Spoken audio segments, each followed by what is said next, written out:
Y ahí lo estamos escuchando, un placer recibirlo a Rafa Varela aquí en Sensaciones. ¿Cómo estás, Rafa? ¿Cómo estás? ¿Estás bien? Bien, ¿y vos? Perdón, bien, muy bien. Acá estoy. Bueno, ahí estamos escuchando ya uno de los temas de este nuevo material llamado Big Bang.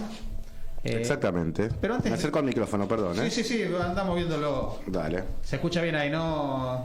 Bueno, antes de hablar del material, quiero ir un poquito a la historia musical, así conocemos un poquito también tus orígenes. Obvio. Familia muy musical, obviamente con mamá, pero no sé si ya cuando vos naciste ya había mucha música en casa. Había, pero no había profesión, no había nadie de profesión de música, digamos. De hecho, empecé yo a hacerme músico de chico, obviamente. De alguna manera en paralelo mientras mi mamá empezaba a hacerse profesional. Entonces no es que venía ya más allá de las guitarreadas normales de cualquier familia, ¿no? Pero así como más en serio, no, la verdad que no. Y es verdad que llega con unos cassettes de un compañero tuyo ahí la primera escucha de música de los Beatles. Exactamente, así fue. Yo tenía un amigo en la primaria que tenía un hermano más grande, como suele pasar, ¿viste? Sí, claro. Y el hermano más grande, bueno, que tenía, ponele, no sé, yo tenía 9, 10, nosotros teníamos 9, 10 y él tenía, no sé, 14, 15. Ya andaba ahí como traficando cassettes de Queen, de los Beatles y de ese tipo de cosas. Y a mi amigo le gustaron mucho los Beatles, escuchado por su hermana. Entonces me dijo, che, escuchá los Beatles. Obviamente los conocíamos de nombre porque claro, son los Beatles, ¿no? Pero nunca habíamos escuchado nada en particular o qué sé yo, no le habíamos dado bola de niños. En ese momento solo pensábamos en fútbol. Y me dijo, está buenísimo. Y me dijo, ¿querés que te lo copie? Porque en ese momento estaban las doble caseteras. Sí, claro. Entonces me lo copió, hicimos ese contrabando oficializado y me pasó un grandes éxitos de los Beatles y sí, ahí como que me cambió la cabeza directamente. ¿Y a los 10 años llega la primera guitarra? A los 11, a los 10 empiezo a pedir. Comprame. Un año te costó. Me costó un año porque no me daban tanta bola, viste, que supongo que quizás estaban esperando a ver si era en serio, si era un berrinche del momento. A ver si se desinflaba. Sí, claro, y no. Así que en un momento dijo, bueno, está bien, dale. Y me compré una viola a mi vieja, empecé a tomar clases en ese momento con el guitarrista de ella, Esteban Morgado. Esteban Morgado. Sí, y ahí estamos, y acá estamos. Y a partir de ahí, digamos, empezaste a ver que tu camino iba a ser la música. ¿Eso se va dando después más adelante? ¿Ya tenías una vocación bien marcada? Porque una cosa, a mí me pasó con la batería, ¿no? De estudiar la batería y todo, pero me quedé en un músico amateur. Claro. Digamos, ¿en qué momento dijiste el camino también está por acá? Mira, en ese momento yo ya me había dado cuenta que eso es lo que yo quería hacer con una, digamos, como con una consistencia vocacional. O sea, me di cuenta, esto es lo que yo quiero hacer. Después de ahí a plantearme ser profesional, bueno, tiene más que ver con el transcurso de la adolescencia y darse cuenta de que uno quiere empezar a laburar y bueno, y empezás a decir, bueno, ¿qué quiero hacer cuando sea mayor de edad, etcétera, etcétera? Y bueno, y eso fue un poco más progresivo, porque inclusive cuando terminé la secundaria ya estudiaba música y ya de alguna manera era músico, de hecho ya daba clases a principiantes y qué sé yo. Sí. Pero todavía estaba viendo si así estudiaba comunicación, de hecho estudié letras un par de años, como que di un poquito de vueltas con respecto a lo que es la profesión, pero la vocación, digamos, yo ya te diría que sí, que a los 11 sabías que el ya camino me di iba cuenta, por ahí. sí, ya me di cuenta que yo iba a hacer eso, que todo lo que mis amigos decían, yo quiero ser abogado, yo futbolista, yo no sé, esto, yo decía músico, y además andaba ya con remeras de los Beatles por todos lados. Me acuerdo que mis amigos de la primaria me encasillaban en eso, vos sos el que está todo el tiempo con una remera de los Beatles. Y todavía cada tanto cuando me cruce con alguno por ahí me dicen, vos sí, ¿cómo no vas a ser músico? Si cuando teníamos 10, 11 años estaba con la remera de Lennon y del Lennon por acá y McCartney por allá. Así que sí. ¿Y mamá en algún momento, directa o indirectamente, te metió así en el camino? ¿No? Para nada. No, siempre hubo libertad absoluta. Sí. No, para nada. No. Ella hizo su historia. Por supuesto que yo, a medida que me veía que yo me iba como poniendo y copando con la música, ella, todo bien, porque bueno, ella es música, pero... Claro. Pero en ningún momento hubo ningún tipo de empuje, ni tampoco de coartado, ¿no? O sea, fue como muy, hacé lo que tengas ganas. Perdón si no lo aclaramos, la mamá es la Gata Varela. ¿Papá tiene vinculación musical? No, para nada. Mi viejo es tenista. Tenista profesional. Mi viejo jugó Copa Davis para Argentina, fue jugador profesional, en la época de Vilas, Clerc y Cano, en los 70. Así que nada que ver, sí. ¿Y hay tenis también en Muy Rafa? poco, pobre. Una vez hace no mucho, fuimos hace bastante, no mucho, digo, ya son como 8 años. Fuimos a ver Copa Davis, me acuerdo que me llevó cuando todavía Del Potro jugaba para Argentina. Y ahí como fue la única vez que me hizo un comentario medio solemne, me dijo, vos nunca te hubieses dedicado a esto, ¿no? Y lo noté como una cosa así. ¿Pero te pasó factura, no? No, lo noté como que por primera vez me preguntó, che, mi profesión, ¿a vos no te gusta nada? Y la verdad que le contesté, no. Pero no porque no me guste el tenis, me gustan los deportes. Y me gusta ver tenis cuando es buen tenis. Pero jugar al tenis nunca jamás me pareció atractivo. El ambiente del tenis lo conozco mucho por él, porque iba mucho, de chiquito íbamos a los clubes y qué sé yo. Y por más de que conozco gente divina por el tenis, como mi padrino, de hecho, es Daniel García, que fue capitán de Copa Davis, y conozco Elvira Weisenberger, bueno, gente gente de los 70 y de los 80 todos son conocidos, Panchito Mastelli. Pero a mí nunca me atrajo el ambiente, siempre me pareció un poquito individualista. Y yo, imagínate, andaba con los Beatles, el tenis no tenía nada que ver. Claro. Era algo que era medio opuesto. No, por eso, tal cual. Era de día y yo quería estar de noche. Era individual y yo quería tener un grupo de rock. Era todo lo opuesto. Así que no, la verdad que no. ¿Y al comienzo empezás con un grupo que está más vinculado con la música electrónica? En uno de mis comienzos profesionales, sí. En realidad mi comienzo fue como todo adolescente con un grupo de rock de la secundaria. Pero sí es verdad que ya sabía que vos ibas a averiguar muchas cosas. Ya te venía preparado. A mis 20, año 2000 más o menos, yo... no tocaba profesionalmente, sí daba clases, pero tocar de sesionista, digamos, de integrante de un grupo, hacía cosas, por supuesto, que a mi manera de ver en ese momento eran lindas, pero no necesariamente eran profesionales. Me refiero desde el punto de vista de que me daban dinero y era el trabajo. Sí, claro. Y bueno, y en ese momento sí hubo un músico que me convocó para un grupo. En ese momento el tango electrónico estaba medio a pleno, era como el auge de bajo fondo y qué sé yo, y me convocó para hacer un grupo más o menos por el estilo. Así que sí, se llamaba Silo Naranja ese grupo, y toqué un par de años ahí, sí, 2000, 2001, 2002, hasta ese momento. Y en ese caminar ya musical, ¿en qué momento empezás ya a trabajar como productor? Porque bueno, ahí quiero también que conozcamos también todo tu laburo como productor, aparte de como músico de tu propia obra, ¿no? Mira, yo di clases desde los 17, 18, empecé a ganarme mis primeros mangos. Por supuesto que laburé de un montón de cosas en ese momento como todo adolescente, ¿viste? Sí. Pero paralelamente tenía 1, 2, 3, 4 alumnitos. Clases de guitarra. Siendo siempre a principiantes, ¿no? Era casi 17 años tenía.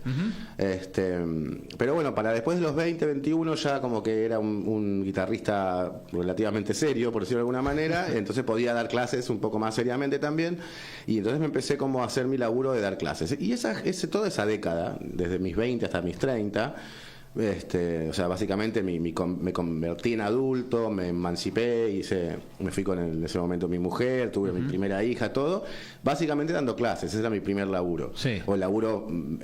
tu ingreso principal venía de la parte de docencia. Como muchos músicos. Sí, ¿no? Claro. Pero lo que me pasó cuando mi hija ya tenía 2 o 3 años, yo estaba entrando a los 30, me di cuenta que primero me cansaba mucho dar tantas clases como para poder sostener una familia.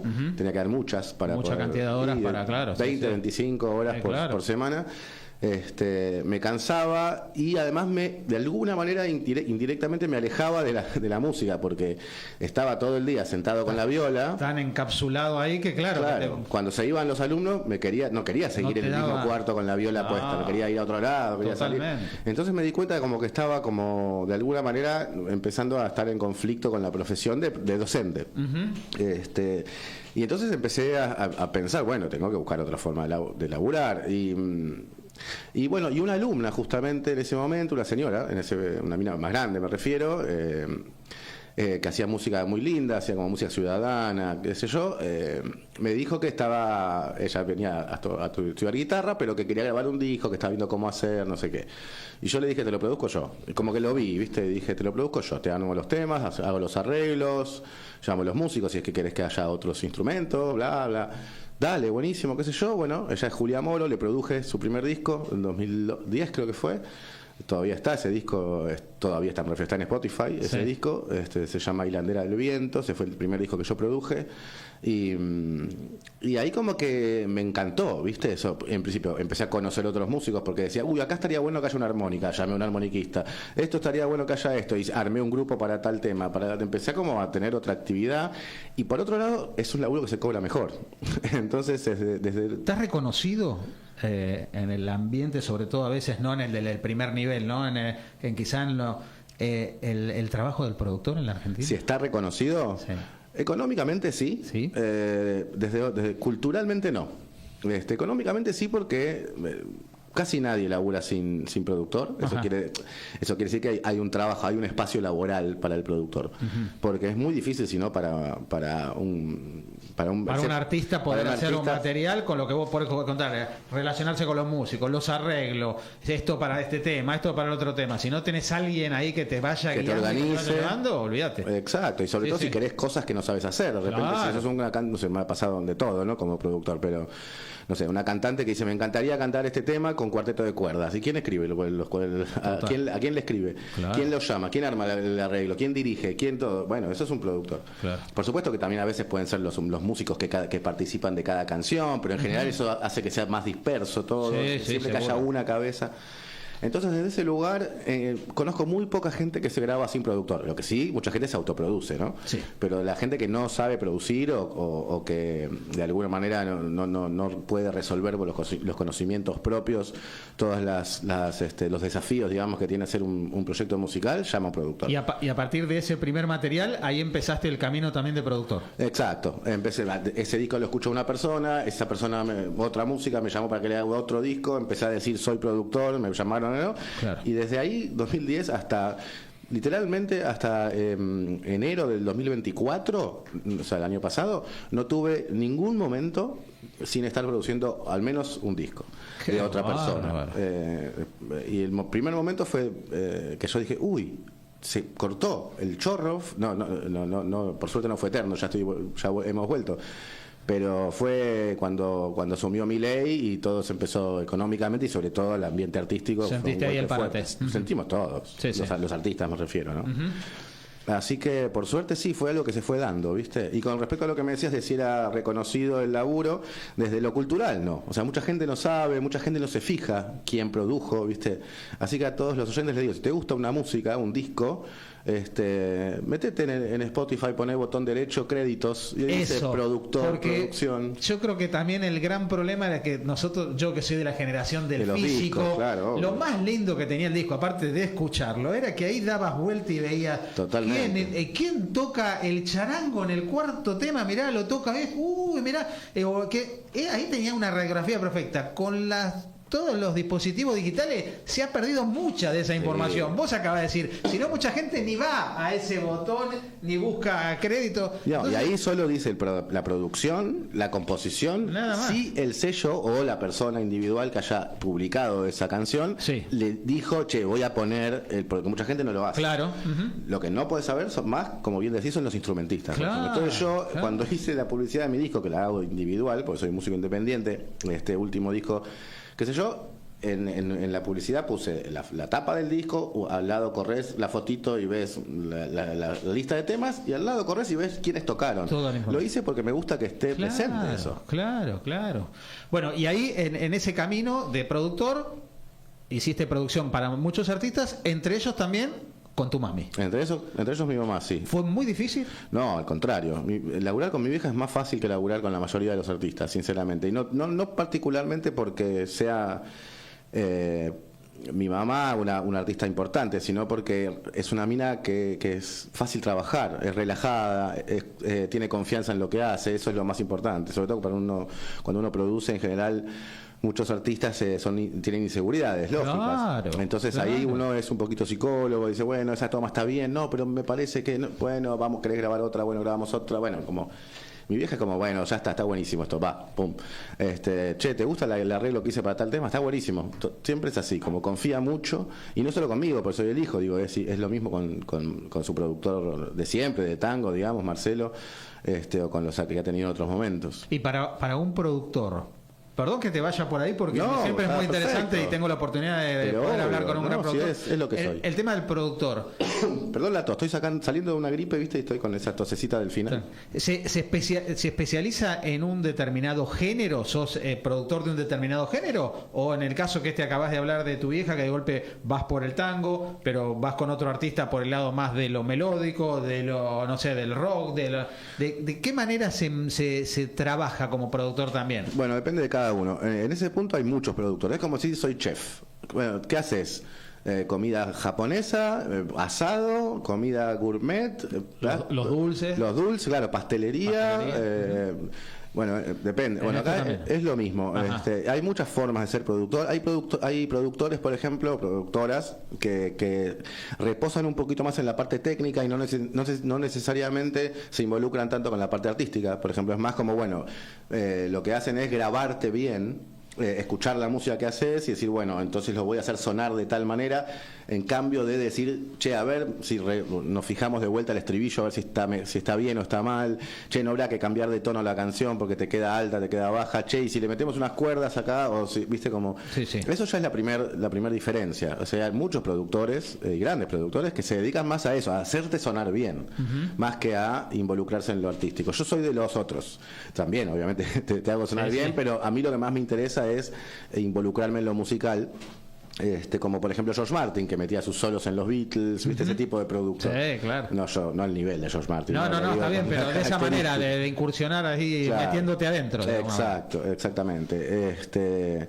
Eso es lo primero. Y después, por supuesto, hay gente que se dedica a géneros en particular. En mi caso, no, yo soy muy inquieto y me gusta aprender a hacer sonar y a encarar géneros diferentes porque me gustan géneros diferentes. Yo escucho folclore, digo de verdad, de que conozco, de que toco, de que no, folclore, tango, rock, country, bluegrass, pop. Me encanta el pop también, porque si no, bueno, Spinecho, hablo de Spinetta y no sé qué, lo habla. Me encanta también Erasure, me encantan también, no sé, Simple Minds. O sea, soy como que no, los géneros no me dividen nada a mí. Entonces, como productor me pasa un poco parecido. De hecho, si escuchas mi último disco, voy por un montón de géneros. Te iba a decir, se nota porque en lo artístico, hablando de este último material, tenés una diversidad de géneros como quizá uno no encuentra en un artista convencional. Sí, es así. Por eso poco. Digo, la verdad que es una... Bueno, vayamos un poco a los materiales. Se habla de la trilogía. ¿Por qué hablaste de la trilogía? Porque si fue pensado ya originariamente, ¿pensaste en una trilogía, en 3 materiales que iban a venir uno atrás del otro? Sí. A mí me gusta mucho la astronomía, es como una especie de hobby que tengo. Más que la astronomía, la astrofísica, porque la astronomía es más la matemática de las distancias, ¿viste? Ajá. La astrofísica es más, bueno, lo que me gusta a mí, ¿viste? Saber cuáles son los nombres de los planetas con sus lunas, de cuál es la biología que tienen, dónde se sabe que hay agua, dónde no, bueno, todo ese tipo de cosas que son un poco menos matemáticas y más biológicas. Ajá. Entonces, y obviamente a los que nos gusta eso, la existencia de los agujeros negros nos es un atractivo en particular porque así como pasaba con todos los que han estudiado eso, Einstein hizo básicamente la ley de relatividad tiene que ver con eso, Stephen Hawking también. Porque es el lugar en donde las leyes de la física dejan de funcionar como funcionan en todo el resto del universo. Entonces eso a mí me parece muy atractivo conceptualmente y además me parece el hecho también de no poder acceder a eso y no saber bien qué pasa ahí, me da la sensación de que es el único espacio físico en el universo en el cual las cosas no son como estamos acostumbrados. Y eso ya me parece filosóficamente y artísticamente muy inspirador. Entonces, bueno, cuando empecé a hacer mi primer disco solista en el 2018, lo empecé a hacer, lo edité en el 2020. Dije, estaría buenísimo hacer una trilogía en la cual el primer disco sea antes de pasar por adentro de un agujero negro, el segundo disco sea estar en el medio de un agujero negro y el tercer disco sea del otro lado del agujero negro. Y así fue que mi primer disco se llama Horizonte de Sucesos, que es el nombre que tiene, que le da la ciencia, digamos, al límite que hay, que nombré antes, entre el universo con las leyes de la física como las conocemos y un agujero negro. Mi segundo disco se llama La Singularidad, que es el nombre que le da la ciencia al centro de un agujero negro, en donde la gravedad es tan fuerte que todo se atomiza. Y bueno, mi tercer disco tenía que ser lo que pasaba del otro lado. Y bueno, ese es mi último disco. Qué bárbaro, qué bueno. Y yendo al último, porque vos pensaste esta trilogía, pero sin todavía los temas de cada uno. Los temas de cada uno arrancan. No, eso de hecho musicalmente no tiene nada que ver con esta idea. Esta idea es una especie de unificador. Te diría inclusive que es más un juego para mí que algo musical. Musicalmente compuse las canciones que compuse en esos momentos de mi vida. Que tienen que ver con momentos, por eso también te quería llevar a eso, ¿no? Este último, vos arrancás, digamos, venís de un parate de alguna manera y llega un momento que una pérdida de un ser cercano y eso te dispara de alguna manera el empezar a componer y a partir de ahí empezaste a componer todos los temas, sí, tal cual, sí, eso como bien lo decís. El año pasado falleció alguien que yo quería mucho, un tío mío que era como un padre, alguien muy importante para mí.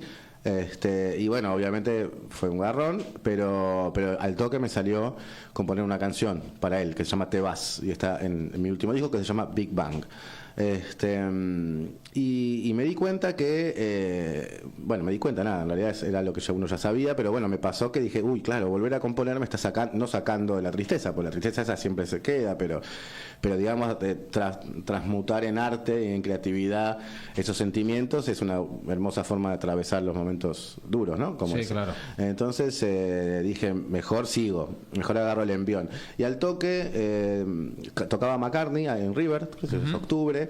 Yo tenía una entrada para ir en realidad me habían regalado una entrada, yo se la regalé a mi hija para que vaya ella, que tiene 17 años y le encantan los Beatles y McCartney en particular, y yo no iba a ir porque yo no había conseguido entradas, a mí la regalaron y yo se la regalé a ella. Y el día anterior del show pongo en Instagram, che, si a alguien le sobra una entrada se la compro. Al otro día, el sábado, me mandan un mensaje, me dicen, che, me sobra una entrada, te la vendo al precio original, ni siquiera me la revendieron. Perfecto, fui junto con mi hija y mi hermana también, que ya tenía su propia entrada. Y entonces vi a McCartney con mi hija, que para mí fue algo muy simbólico, porque ya conté recién, ¿no? Lo que me había pasado con los Beatles cuando era chico. Con tu comienzo con eso, tal estar cual. Ahí mirándolo a Paul McCartney con tu hija con ya adolescente. Exacto, es tal cual. Como que se cierra un círculo. Bueno, ¿no? así como lo decís ese. Entonces para mí fue como muy flashero, ¿viste? Muy fuerte, muy lindo, obviamente. Símbolo de los tiempos, del paso del tiempo, símbolo de la vida en un punto, con la pérdida que venía también, ¿viste? Se mezcla todo. Total. Y volví a casa y al otro día me senté en el piano, y que no es mi instrumento principal, y compuse otro tema que es solo una palabra, que está en este disco también, que se nota que es un tema inspirado en los Beatles, es casi, te diría, un tema hecho para jugar a ser un Beatle. Entonces dije, bueno, tengo 2 temas y ya estaba como con otro ánimo, ¿viste? Entonces dije, bueno, mejor que siga este proyecto. Se venía el verano, era noviembre, iba a tener un parate ahí de laburo en general, porque como pasa siempre el verano, desde mitad de diciembre ya en general, dije, listo, vamos a empezar a componer. Y aprovechaste ese momento para... Empecé a buscar ideas y me cerré y estuve 2 meses componiendo. Rafa, y en ese proceso, digamos, de componer, primero la letra, después la música, después la letra, viene junto, te sentás, cuando viene la musa, ahí te tirás y lo grabás. ¿Cómo es tu proceso personal? Depende. Desde ese punto de vista, si viene primero la letra, o viene primero la música, o viene mezclado, depende. En este caso, en general, fueron siempre primero la música. Siempre la música y después le fuiste agregando letra. Y después le fui agregando letra. Inclusive hay temas que tenían otra letra, que nada que ver, y terminaron. Y después la fuiste cambiando. Grabé los temas, casi te diría casi completos, con otra letra, y después de escucharla decía, che, no me gusta la letra, voy por otro lado, y las he hecho diferentes. En este caso sí, fue primero siempre la música y después la letra. Hablando de la característica de Big Bang, le cuento a la gente que hablábamos antes, una diversidad de géneros muy importantes, digamos varios, y después muchos invitados. En este caso, porque me pasó con otros artistas también que tienen materiales que a veces lo piensan, ya cuando lo están componiendo se imaginan cantándolo con tal artista. ¿Te pasó eso también cuando lo compusiste? ¿O después por relación, por amistad, por lo que sea, le dijiste, vení Rafa, vení a cantar, vení a cantar? Me pasó con algunos de una manera y con otros de otra, la verdad.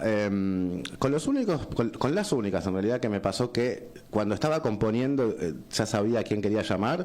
Era con un tema que se llama Quédate acá, que llamé a Florencia Andrada, porque es una cantante de soul tremenda, argentina, una genia, que a mí me gustaba lo que hace, yo la conocía mucho también por el novio, por Julio Fabiani, que es un gran músico también, y me gustaba mucho cómo cantaba, un género que yo no hacía, que era soul. Claro. Pero en un momento me dio ganas de encarar un tema soulero, y mientras lo estaba haciendo dije, che, debería llamarla a ver a Florencia para que se cope. Entonces primero lo terminé de componer pensando en que iba a cantar con ella, y después iba a ver si ella me decía que sí. Por supuesto se copó, por supuesto no, por suerte, eso quise decir. Por suerte se copó y lo terminé haciendo con ella. Y el otro caso es con mi vieja, que en un momento dije, bueno, la voy a ese es el disco que finaliza la trilogía, la voy a llamar, la voy a invitar a cantar un tema mío, porque nunca lo había hecho en toda mi vida. Nunca había, siempre vos trabajaste en material de ella, Exacto. pero ella nunca la metiste en material tuyo. Una vez vino a Canchote, tuve un dúo de tango con Pablo Marchetti que se llamaba Tangócratas, que hay un tema que se llama El fantasma de Evita, pero es un que vino a cantar ella, está en el disco Tangócratas, es un disco de tango de otro proyecto que yo tenía antes.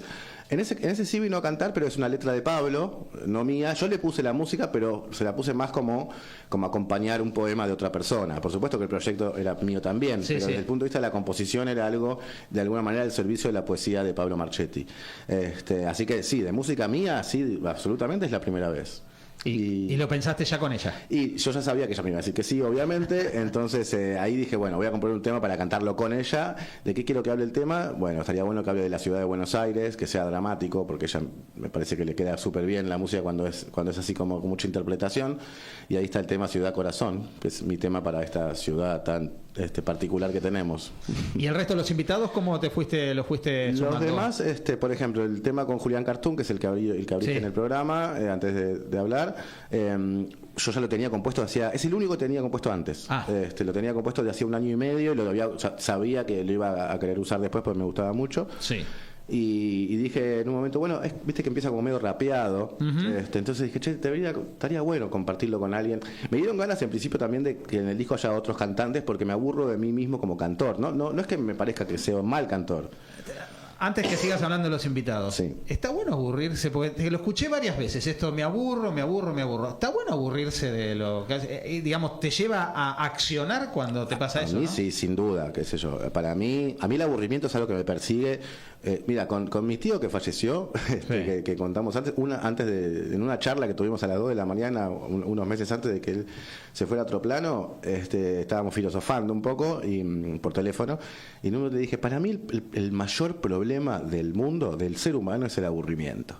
¿Y por qué? Como que le pareció algo así como liviano, ¿viste? Podría decir, no sé, la muerte. Sí, la pobreza. otro tema. Claro, dije, porque el que es un hijo de P y quiere más guita, o por ejemplo, o sea, políticos corruptos, que yo, es porque en realidad se aburren, necesitan esa sensación de más poder. Una adrenalina que le da el poder. Claro, las personas que están no sé, que tienen problemas de adicciones, es porque se aburren, porque no se bancan estar solos sin nada, sin que les pase, entre comillas, nada. Por supuesto que te pasan cosas, ¿no? Pero sí. necesitan, bueno, dame no sé, la merca, o dame el faso, o dame el vino, el alcohol, es porque necesito que me pase, es como que el aburrimiento es el problema, en realidad, para mí. Y cuando uno se aburre y no necesariamente se lo tapa con alguna de todas estas cosas, entras en, bueno, la gestión de tu persona. Claro. Y no es tan fácil gestionarse uno mismo con la tristeza, con los miedos, bueno. Entonces me parece que el aburrimiento es algo que a mí me parece como muy muy grave, o un dilema muy importante. Y dentro de la música, digamos, a mí me pasa, bueno, por eso hago tantos géneros, porque después de hacer tango, yo laburé mucho con el tango de productor, sobre todo. Sí. Produje más discos de tango que de otros géneros, aunque produje varios géneros. En un momento me aburría, ¿viste? Quería tocar otra cosa. Y cuando estaba componiendo me aburría. Dije, quiero tocar soul, porque hice soul, toqué soul, es algo que estudio, no sé qué, pero nunca me agarró un proyecto. Bueno, voy a componer un soul o un blues, como hice con el Chino Laborde. Sí. Entonces, a mí me sirve el aburrimiento para buscar cosas nuevas. Y trato de no encasillarme por mí mismo, porque si no me empiezo a aburrir y me apago, ¿viste? Y eso te llevó a ir a buscar a estos invitados, ¿no? Claro. Y en este caso me aburrí también de cantar. Pues en un momento estaba componiendo los temas, ya más o menos los tenía maqueteados, no sé qué. Dije, bueno, voy a tener que cantarlo de esta manera, esto de esta manera. Empecé como a estudiar la parte del canto. Y dije, igual que aburrido otra vez yo conmigo mismo, ¿viste? Estaría buenísimo que escuchar cantar a... Y dije, bueno, invítalo. En ese caso había pensado en Julián Cartoon. Como era un tema medio rapeado, como decía al principio, no el estribillo, dije, estaría bueno cantar esto medio como Julián Cartoon hace en el cuelgue, que él rapea, ¿viste? Sí. Y dije, ¿y por qué no lo invitas? Me dije a mí mismo. Bueno, y tengo contacto con él, entonces le mandé la invitación. Y para cuando eso pasó, estaba el otro tema que había compuesto ahí medio en el momento era el blues del tango. Dije, estaría bueno que también, porque yo puedo cantar blues y creo que canto bien blues, pero un cantante de verdad la rompe, ¿viste? Es alguien que tenga un dominio de la voz, quizás como el que yo tengo de la guitarra, por más de que me defiendo bien cantando. Entonces dije, bueno, invita a cantar a alguien, y le invita al Chino Laborde. Y así empecé a decir, bueno, entonces me encantaría que el disco tenga una gama de colores. No lo pensé en ningún momento desde un lugar estratégico, de decir, bueno, viste, abro el público de otros artistas. Claro, porque no solo tiene la gama de distintos géneros, sino tenés una cantidad y una gama de artistas que dan colores absolutamente distintos. Y bueno, eso es lo que a mí me gusta, ¿viste? Por eso yo te digo, por eso puedo escuchar el disco, por más de que no me gusta escuchar mi música así como por placer. ¿Me gusta? No es que me pongo y lo disfruto, lo escucho laboralmente, pero por ejemplo, lo escucho laboralmente y no me pesa, porque siento todo el tiempo energía de otra gente y eso me gusta, me hace bien. Después con Delfina Campos, que fue el único cover del disco, que se llama Socinho, es un tema de Peninha, un músico brasileño, pero que lo hizo muy famoso al tema Socinho Caetano Veloso. Dije, qué lindo que sería cantar este tema con una mujer con voz grave. Porque me parece que puede quedar bien íntimo, tipo como un poco medio en el clima de Brother in Arms de Dire Straits, ¿viste? Esa cosa de susurrado. Pero necesitaba una mina, y como es algo de pareja la letra, digamos, una especie de cuestión que tiene que ver con el amor romántico, me parecía que estaba bien que haya una mujer cantándolo conmigo. Pero bueno, mujeres con voz grave no hay muchos, más allá de mi madre, que no era el género mucho para ella, aunque lo hubiese cantado bárbaro. Y me acordé de Delfina, por ejemplo, y ahí, bueno, no fue porque yo pensé en ella primero, sino que de esta manera dije, Delfina canta grave y canta bárbaro. Y ahí la llamé. Y es verdad que me da las causalidades, que ella también le encanta. No, eso fue muy loco, porque la llamo, le digo, che, mirá, Delfi, ¿te acordás de mí? Sí, yo tenía contacto por ella por los podcasts. Ella tenía un podcast en La Nación, yo tenía mi podcast en El Musicópata, entonces habíamos estado en contacto por eso, y con re buena onda, y le dije, y me dice, Caetano, sí, obvio, es mi artista favorito, o algo así, me dijo, no me acuerdo la palabra. Increíble. Al otro día hizo una historia ella en sus redes, que mucho más activas que la mía, porque aparte ella es una gran comunicadora de su propia persona, y viste esas cosas que te hacen preguntas por Instagram, y algún seguidor le preguntó quién es el artista con el que más te gusta, con el cual querrías participar, y puso con Caetano. Esto fue a los 2 días que nos vimos. Increíble. Le mandé un mensaje y le dije, pero la pegué. Me dice, sí, la pegaste. O sea, es una cosa de ¿qué va? Mucha, sí, como meant to be, ¿viste? Sí, absolutamente. Porque bueno, es como si a mí me hubiesen llamado a alguien que pensó en mí por otra cosa, sin saber. Increíble. Y me dicen, llamé a vos porque se me ocurrió que estaba bueno hacer algo medio de los Beatles. Sí, claro, soy la persona indicadísima para eso. Así que bueno, en ese caso también fue después. Y es muy difícil autoproducirse y llevar adelante un proyecto como este tan ambicioso con respecto a distintos géneros, a distintos artistas. Digo, es mucho esfuerzo en Argentina llevar Sí, lo es. Igual, o sea, sí, pero y no también, porque hay algo que tiene que tener para mí, ¿no? El artista, que es que primero es hacer siempre, y música podés hacer. O sea, en ese sentido hasta ni siquiera es tan caro, porque, bueno, si no tenés grabar en un gran estudio, grabás en la casa de alguien que hoy por hoy con todo lo que hay. Con la tecnología te permite tener algo, sí. Claro, podés grabar algo que esté serio, como para poder tener material. Después, si es eso lo mejor, no, bueno, eso sin duda seguramente que no. Pero hacer es relativamente fácil. Entonces, ¿es difícil? Sí, porque bueno, en realidad porque tenés que tener el espacio, porque tenés que tener el alquiler pago, porque tenés que tener la panza llena, porque tus hijos tienen que tener la panza llena, supuesto. y porque todo eso lo tenés que poder hacer y que te quede tiempo para ponerte a componer y después a grabar. Entonces, desde ese punto de vista sí es difícil. Pero desde el punto de vista en sí de la música, como dije recién, no. O sea, componés y vas y lo grabás en cualquier lado y ya está. Y estás en esta etapa de un poco presentarlo, mostrarlo, haciendo difusión. Exacto. ¿Qué pasa con el material en vivo? Y no sé, mira, por ahora estoy muchos de los músicos independientes, estamos medio de que hacemos todo. Entonces, primero produje, compuse, Sí. grabé. Toqué el bajo, toqué la guitarra, igual me gusta, lo hice por placer. Tocar el bajo también es algo que me da mucho placer. Canté, dirigí la mezcla que hizo Luis Volkov, pero bueno, la dirigí yo. Edité y ahora estoy haciendo la prensa, que la estoy haciendo yo. Tengo gente que me está dando una mano, por supuesto, pero en general soy yo, que mando un mail y así hacemos los músicos independientes. Claro. Sí, por supuesto. Y bueno, estoy como mucho con esto, ¿viste? Por suerte hay respuesta, como me llamaste vos, hay otra gente que también se interesó, entonces estoy con cierta actividad, igual está buenísimo, pero bueno, no me da mucho tiempo para pensar en cómo hacer el vivo, con lo cual, pero sí quiero hacer algo, entonces antes de fin de año, ¿no? El año que viene sí, seguramente encare un show en vivo, que además el tema también es eso, que es muy difícil, porque como bien dijiste vos, hay muchos géneros diferentes, por lo tanto necesita un despliegue técnico alto. Por eso te iba a preguntar, en la pregunta iba ahí, digamos, pensándolo en vivo. Digo, tenés que mostrar, por un lado, tener toda para el blues, para el funk, para el soul, para el pop, para el digo, tenés que, por eso, digo, tenés que con una cantidad, por eso, digo, por eso te preguntaba la pregunta, iba ahí. 3 o 4 guitarras por tema, piano, teclado. Alguna cosa puede tener ampliada, pero digamos, vas a tener que tener toda una estructura para presentarlo, por eso te preguntaba. Y bueno, mira, por ahora lo estoy pateando eso, pues no quiero entrar en ese quilombo. Y claro. Y porque además, cuando tenga que encararlo, lo quiero encarar en paz, con mi cabeza en paz para poder resolverlo de la mejor manera posible.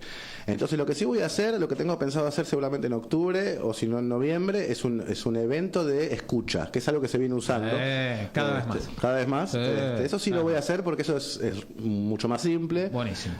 Así que eso lo voy a hacer, lo voy a abrir al público. O sea, si me siguen en las redes, ahí va a estar abierto para la persona que quiera sumarse. Perfecto. Pero me parece que va a ser primero eso. Igual le voy a poner aditivos, no solo voy a poner play y nada más. No sé, voy a buscar, ya tengo medio pensado una manera de que sea un happening de alguna manera. Sí, está bien, siempre con alguna sorpresa, ¿viste? Esas cosas para que no sea. Me voy a poner a tocar, más que ahora también. Se está poniendo, ¿viste? Tan de moda, están todos muy parecidos las escuchas. Entonces tenés que tratar de cambiarle algo para que digan, uy, mirá, la del Rafa apareció tal cosa. Bueno, voy a hacer eso. Perfecto. Así que eso es lo que haré. Así que bueno, cuando diga mis redes al final de esta charla, ahí la gente se sumará y se podrá venir. Bárbaro. Siempre me gusta, ya nos quedan los últimos 5 minutos. Antes de preguntarte por las redes, como me gusta hacer el ejercicio diario del agradecimiento, me gustaría que públicamente, si te animás, agradecer a quién y por qué. Qué lindo. Bueno, ya que estamos en medio así como solemne el momento, pero le voy a agradecer a mi tío Leo, que es el tío que falleció, que fue el puntapié de este disco. Le voy a agradecer su existencia y su presencia para mí fue muy importante. Así que si me pones en esa situación de agradecer de la nada y a una sola persona, le voy a agradecer. No, puede ser que querés agradecer a No, pero lo entiendo de la manera que me lo propusiste. Sí. Así que en ese sentido, sí, se lo voy a agradecer a mi tío Leonel, que me está escuchando desde otro lado, porque yo creo absolutamente que me está escuchando desde otro lado, como dice el tema Te vas. Ni te quepa la menor duda. Solamente cambian de lugar. Pero es otra instancia de la más existencia. presentes están, así Totalmente. Y bueno, redes sociales para que la gente te pueda seguir, para que la gente te pueda escuchar, se pueda informar más sobre lo que viene. Sobre todo Instagram, que es la red en donde más te estoy moviendo las cosas, que es @RafVarela con 2 Fs, RAFF Varela con B corta. Esa es la que más muevo. Después, por supuesto, en Spotify, soy Rafael Varela. Perfecto. Está yendo súper bien el disco en Spotify para mí. No te digo para mi sorpresa, porque no confío en lo que hago, pero sí dado que soy un tipo independiente, que no tengo ninguna estructura atrás. Tuve muchísimas escuchas muchas más de las esperables para alguien como para alguien del emergente, digamos. Así que estoy re contento. Y bueno, Facebook soy Rafael Balea también, pero sinceramente hoy estoy más instalado. Ya que tengo que encargarme de eso yo, me encargo en Instagram. Hablando de las escuchas, digo, también es otro desafío cuando vos en un material metés tantos géneros, porque tenés el que te va a escuchar porque le gusta el género del pop o el género... pero lo obligás a escucharlo otro y de golpe se sorprende o redescubre cosas que no se dio la oportunidad. Bueno, o no le gusta y lo pasa. O no le gusta y lo pasa. Y bueno, sí, es un poco lo que pasa conmigo. Me pasó mucho, me dediqué, como te dije antes, mucho al tango por muchos años. Más que nada al tango. Siempre estaba igual con mi banda de rock, que con ese momento, y tenía mis otras cosas, pero mucha gente me conocía porque me veía o tocar con mi vieja, o con Patricia Malanca, o con Pablo Marchetti, o con La Chicana, o con cosas de tango. Sí. Y mucha gente después me seguía en las redes y yo decía, Rafa Varela en tal lado, y me iba y yo cantaba mis canciones y me dice, yo vine a escuchar tango. Claro. Y bueno, amigo, le decía, qué sé yo, ojalá te haya gustado esto. Y al revés me pasó también, totalmente. Gente que me seguía por el rock. Exactamente. Y después me veía con de traje negro, viste, como, vas a tocar tango, sí, hoy toco tango. Y con el disco te pasa lo mismo. De repente te gusta el blues, te gusta Papo, hay un blues que te puede re gustar. Y después viene un tema medio ochentoso, medio virus. Y bueno, si te parece que no. Y al revés también. Espectacular. Gracias, Rafa, por favor, todo el tiempo. Gracias por la verdad, por conocer tu historia y y redescubrir un artista, un productor de la gran puta. Bueno, un placer para mí y gracias por la invitación. Por favor, gracias, Rafa.